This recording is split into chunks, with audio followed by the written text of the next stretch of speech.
Hello my dear friends, welcome to the Oliver's channel. In this video we are going to solve a really tricky and interesting math question. What is the value of the expression 9 divided by 45 over 45 divided by 9?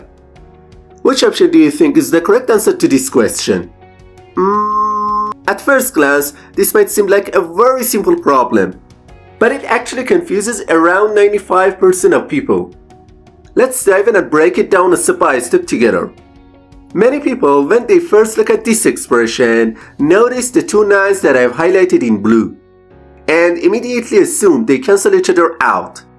Then, they look at the two 45s and assume those cancel out as well.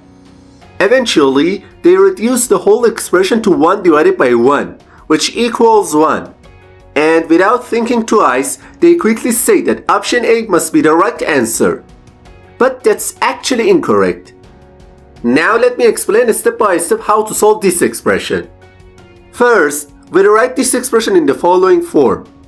9 divided by 45, then divided by 45 divided by 9. Alright, instead of the part that I've marked in blue, we write the fraction 9 over 45. And for the part that I've highlighted in yellow, we write 45 over 9. At this point, we need to simplify the entire expression. Okay, whenever we are dividing two fractions, the best thing to do is to apply the KCF rule. In this rule, K means keep the first fraction as it is. C means change the division sign to multiplication. And F means flip the second fraction.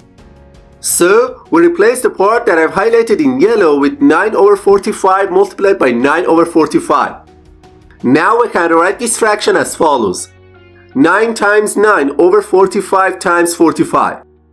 Alright, as you can see in the image, these two numbers in the numerator and the denominator of this fraction cancel out. And these other two numbers also cancel out with each other. Finally, the result is equal to 1 over 25. So, the correct answer to this question is option D.